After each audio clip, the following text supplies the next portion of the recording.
Catherine Gentil, bonjour. Bonjour. Vous êtes maire adjointe à la culture de la ville de Cherbourg. C'est la 4e édition de l'Estival des Rats-Vallées. Qu'est-ce que c'est exactement ? Alors, l'Estival des Rats-Vallées, c'est un château et un parc d'abord. Donc, le château des Rats-Vallées et son parc qui est absolument magnifique, donc qui est sur la commune de Tour-la-Ville. Donc, c'est une enclave cherbourgeoise sur la commune de Tour-la-Ville. Et donc, chaque année, depuis maintenant, pour la 4e année, en fait, nous présentons une série d'expositions dans lesquelles nous mettons en valeur les travaux d'artistes qui sont sur notre territoire. Cette année, la thématique est autour de la Terre. Pourquoi avoir choisi ce thème ? Cette thématique, ça fait partie d'une plus grande thématique qui sont en fait les fondamentaux. L'année dernière, les artistes, on leur a proposé de travailler sur l'eau. Donc cette année, ce sera la terre. L'année prochaine, ce sera l'air.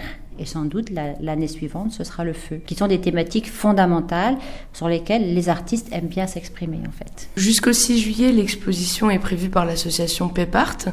Qu'est-ce qui attend le public ? Pepart est une association qui travaille dans le domaine de l'art contemporain. Et donc, chaque année, l'association expose une douzaine d'artistes très, très locaux, dont c'est souvent d'ailleurs la première exposition. Donc là, dans les communs, donc pas au château, mais dans les communs des Rats-Vallées, donc très proche du château, on peut voir donc les travaux d'une douzaine de jeunes artistes qui explorent différentes techniques. Ça peut être de la peinture, ça peut être aussi de la sculpture, ça peut être de la céramique. Donc voilà, ce sont tous ces travaux, donc 3 ou 4 œuvres de chaque artiste qui sont présentées. Ensuite, c'est la potière Josie Devaux qui présentera Terre lointaine. Pouvez-vous nous présenter son projet ? Alors, Josie Devaux, c'est quelqu'un qui a une démarche extrêmement particulière parce que c'est quelqu'un qui est extrêmement intéressé par tout ce qui se passe en Asie et notamment au Japon. Et donc Josie Devaux, qui est une potière, s'est beaucoup intéressée à une technique très ancestrale de céramiste japonaise qui est le raku. Donc où elle va utiliser différents matériaux qui ont les pieds sur terre et qui s'élèvent vers le ciel. Je n'en sais pas plus, je serais très impatiente de découvrir ce travail parce qu'en tout cas ce qu'elle m'en a dit était intéressant et prometteur. Du 29 juillet au 17 août, Sandrine Blaiseau aura une approche plus spirituelle du thème.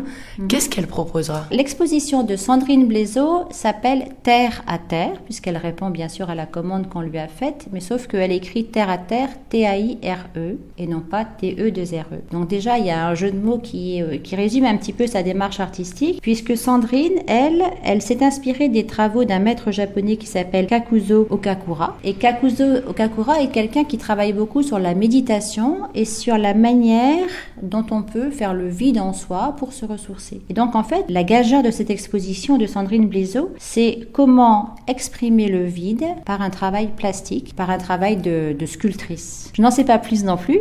En tout cas, c'est ce qui a guidé sa démarche et donc ce sera extrêmement intéressant effectivement de pouvoir découvrir comment est-ce qu'elle traite ce sujet en volume en fait. Le dernier volet sera présenté par Marie Kerrer. À quoi le public doit s'attendre ? Alors Marie Kerrer, c'est une artiste aussi qui est installée à Cherbourg depuis déjà assez longtemps. Alors Marie Kerrer, elle travaille sur des entités qu'elle appelle les vikoi.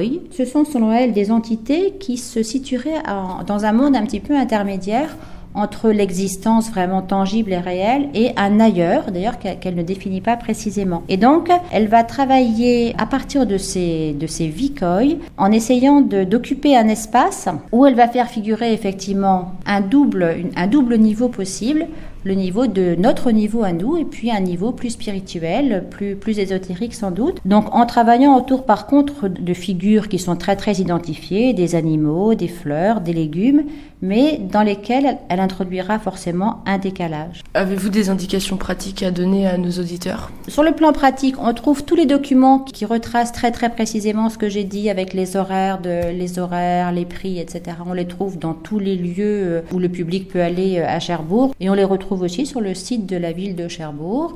On tape culture, Estival des Rats-Vallées et on a les renseignements pratiques. Merci beaucoup.